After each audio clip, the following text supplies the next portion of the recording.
Good evening. This is Brent Osborne with the St. Tammany Federation. I wanted to provide some quick updates regarding some things a lot of people have been talking about, reaching out to us. It's taken me quite a bit of time to do some research here to make sure I'm putting out accurate information. So I'm going to talk quickly, kind of give you the gist of it, and then we can take some emails, and then on social media, I'll try to reach out and clarify anything that doesn't seem to make sense from the video. But basically, I want to address three topics: the calendar grievances, the storm minutes, and the financial reopener.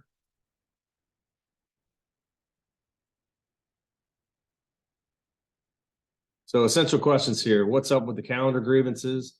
There were two filed this year. One was based on New Year's Day. According to the contract, if New Year's Day falls on a Sunday, it's to be observed on a Monday. So this year we were back at work January the 2nd. So a lot of people had concerns about that. So I filed a Federation grievance on behalf of all employees.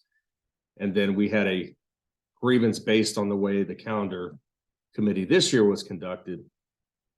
And that resulted in the 2024-2025 calendar options. So that's 2 years down the road, but we want to address some of those things here in this video. Second question that's come up. So at least two districts have looked at giving back what are called storm minutes or storm days. So Tangi's done it and Bossier has done it. So we'll talk about that as well. And then when does the financial reopener restart? Again, these are all questions that people have been reaching out to us and wanting to know some answers.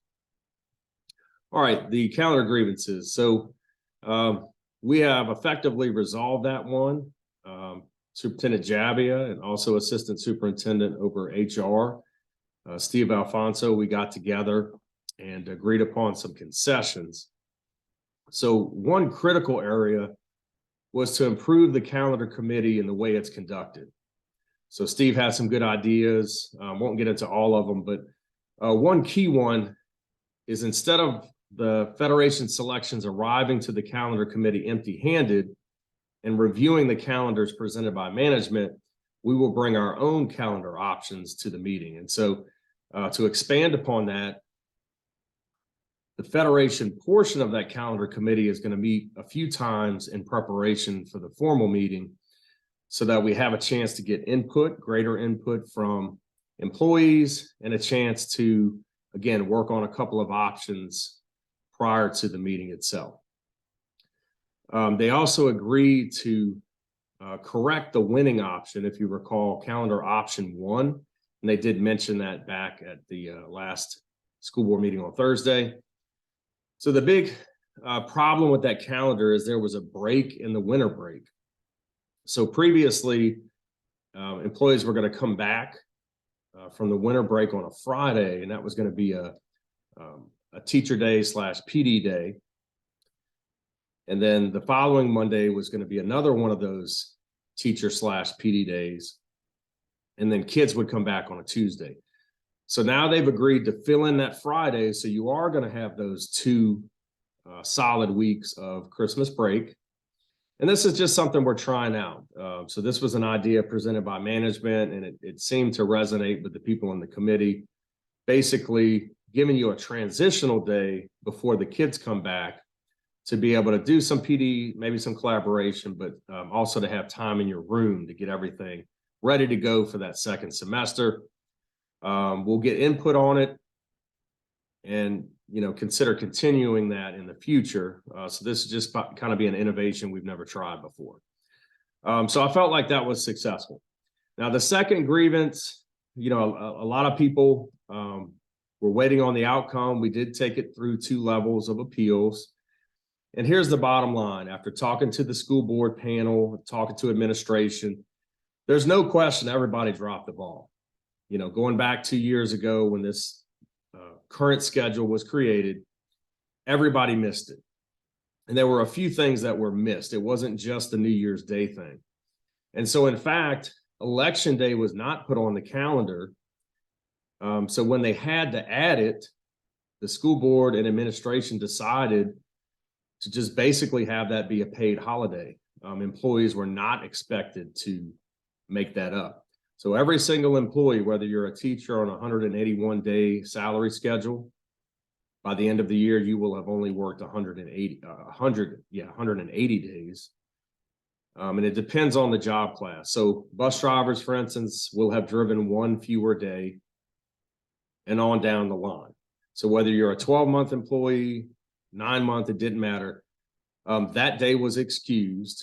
And so it's kind of looked at, it's a wash. Okay, when all things considered, a paid holiday was given. But the key here is this should never happen again, given the way that the protocols are going to be adjusted. We're going to scrutinize everything. We're going to make sure the law is followed, and we're going to make sure the CBA is followed moving forward. Okay, out of this discussion with the board and with administration regarding the calendar grievance, which again, both of those are done at this point. We're moving forward, but some conversation came out of it, and it's kind of accelerated because employees have seen news stories and heard from people over in Tammany, also over in Bossier. So Tammany, over the course of time, has voted to give storm days back. These are created based on the fact that the state minimum for a particular day of instruction is 360 minutes. They choose to do 380 minutes.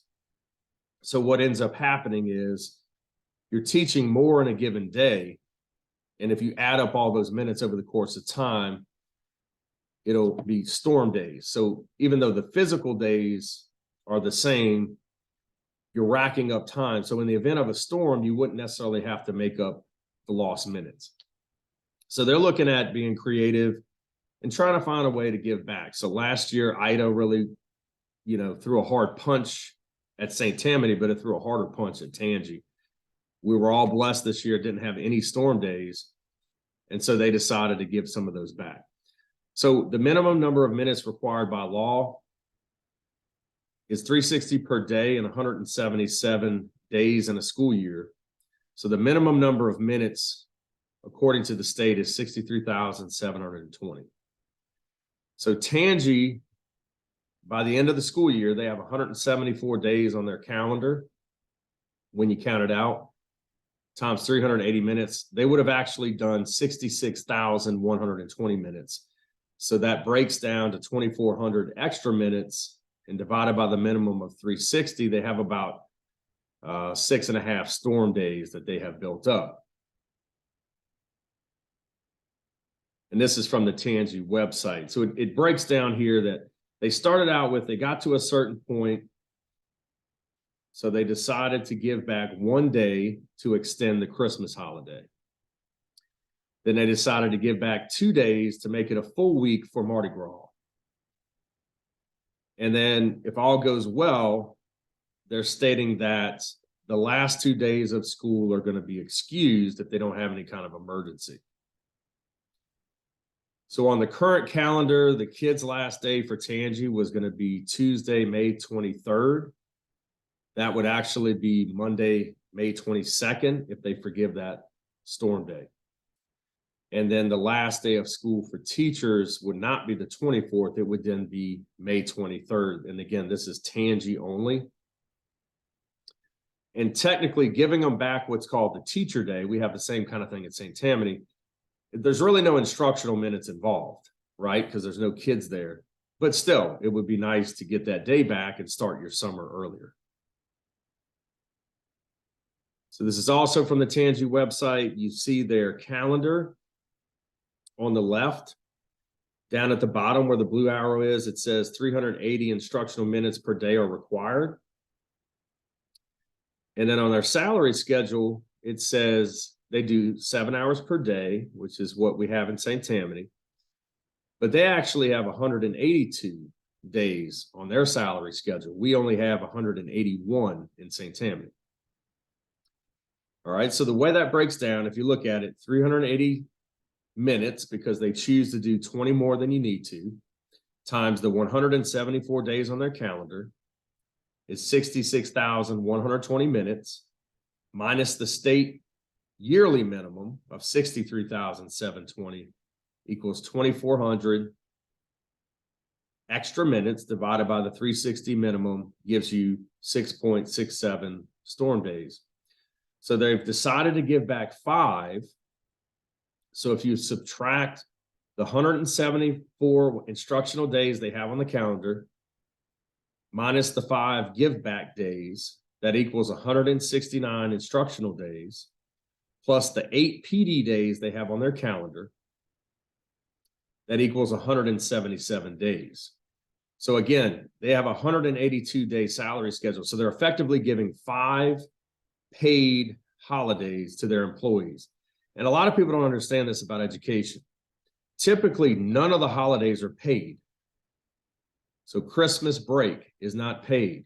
Summer break is not a paid. That's not paid holiday time. Those are just days you're not working. So this actually equates to paid holiday time because they're going to essentially work 5 fewer days than they otherwise would have.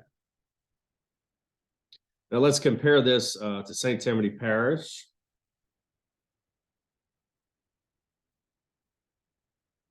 So far we've been given 1 paid holiday, and that was Election Day. And that was a fluke, but that was kind to not make us make that up, because easily they could have tacked that on to the school year.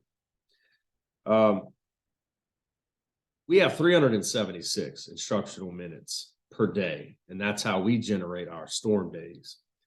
The teacher salary schedule is based on 181 days.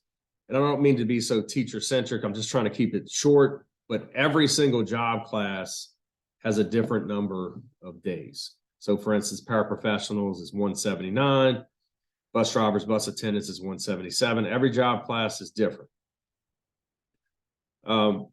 Number 4 here, we have 174 instructional days on our calendar, and that includes that, paid holiday of Election Day that wasn't accounted for originally. We have 6 non-instructional days for teachers. That includes the teacher days, and that includes professional development days. Some job classes attend on those days and some don't. Again, every group is different. All right, that equals 108. That equals 180 total days. Again, 1 shy of the 181 on the teacher salary schedule. 376 minutes per day times 174 days on the calendar is 65,424 instructional minutes. Subtract that from the state minimum, that gives us 1,704 extra storm minutes. Divide that by the 360 minimum minutes per day according to the state. That gives St. Tammany 4.73 storm days. So again, it's not actual days, but if you add up that extra instructional time, it would add up to physical days. And again, that's done in the event that there's a storm. We don't necessarily have to lose holidays or make up that time because we've taught more. We've taught the students more in each day. So if you account for it in that way, teachers are theoretically going to work 184.73 days this year based on instructional time overages. So what can be done with this information? If you look at the CBA, the superintendent has the power to grant more holidays. That's in section 2610. It says additional holidays may be declared by the superintendent. If you look to school board policy, policy AE, the school board has the power to modify instructional days, and I'll read that passage that's highlighted there. The school board may authorize some or all of its schools to modify the number of instructional days per year, provided the total number of instructional minutes per year is no less than the minimum number of instructional minutes per day, multiplied by the minimum number of instructional days required by law, or a total of 63,720 instructional minutes. So in both instances, as long as the superintendent doesn't take instructional minutes, or the school board doesn't take instructional minutes below the state level minimum, they have the power to do so. Also, the Federation could seek some type of compensation during the financial reopener. So This is a hot topic. We're certainly interested. We're looking for ideas and input from employees, and we'll see where it goes. All right, so I spoke of the financial reopener on April the 6th. The Federation sent notification to Superintendent Jabbia and Board President Bro to let them know that we wanted to open up the contract for the purposes of negotiating salary, supplements, and benefits. We will work in good faith with the new board that came in January, some returning players, but we have 10 new board members. We'll also work with Superintendent Jabbia and his team to produce a financial package worthy of the hardworking teachers and school employees of St. Tammany Parish. The last 3 years have been really difficult. This has also been a difficult year, even though COVID's behind us. But we still know people are working hard and struggling, so we want to reward that. Last year's outcome was historic, and we look to continue that success with another result that pushes our district back toward the top in pay. So last year was a nice jump. We want to keep pushing in that direction. And our motto remains the same: take care of the people, take care of the kids. I did want to note that management and the Federation have already agreed to renew the transfer retention incentives from last year outside of the reopener. The purpose there was so that people going to job fair would realize that's still an option. So for instance, if there's a high need school, that incentive to go teach or work in that high need school, or I should say teach in that high need school, is there. And if you are a support worker still working on an associate's degree and it's within the realm of possibility for next year for you to get it, if you've already earned it, that incentive will still be in place. And again, that came from the previous MOU, and that's separate than the financial reopener that we're going to engage in when we come back from the Easter break.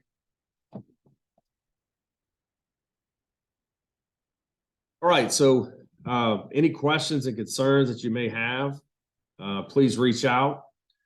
I realize that the news about the January 2nd grievance may be frustrating for some. I know that the process kind of drug on, but in the final assessment, I just believe it was the best path forward. To look for other ways to address some type of compensation for storm days, rather than remain locked in this contentious debate. And again, when Board President Bro pointed out that we are working one fewer day this year because of the Election Day paid holiday, I felt it was just best to acknowledge the failures on all sides and to seek to make it right in the future. And again, I'm looking forward to another successful negotiation. I wish everybody a happy Easter. Please email us or comment on social media with any questions or concerns that you may have. Thank you. Good night.